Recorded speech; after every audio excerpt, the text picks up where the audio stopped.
vamos a checar el compresor, ¿verdad? Este ya lo pusimos en continue para checar los ohms. Vamos a checar del ground. Como pueden ver, ya raspamos ahí la pipa de cobre del compresor y vamos a checar.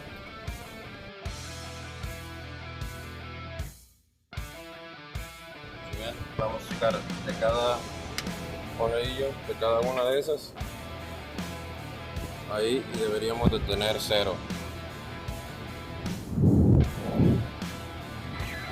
Ok, ahí si pueden ver, pueden observar, sus dedos no están tocando a ninguna parte de metal y nos está dando una lectura. Quiere decir que eso está malo.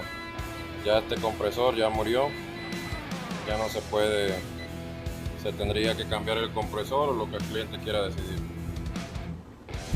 Como pueden ver, estos son los que se checan. Y cada vez que uno lo checa, asegurarse de no poner las manos o los dedos tocando al ground. Okay.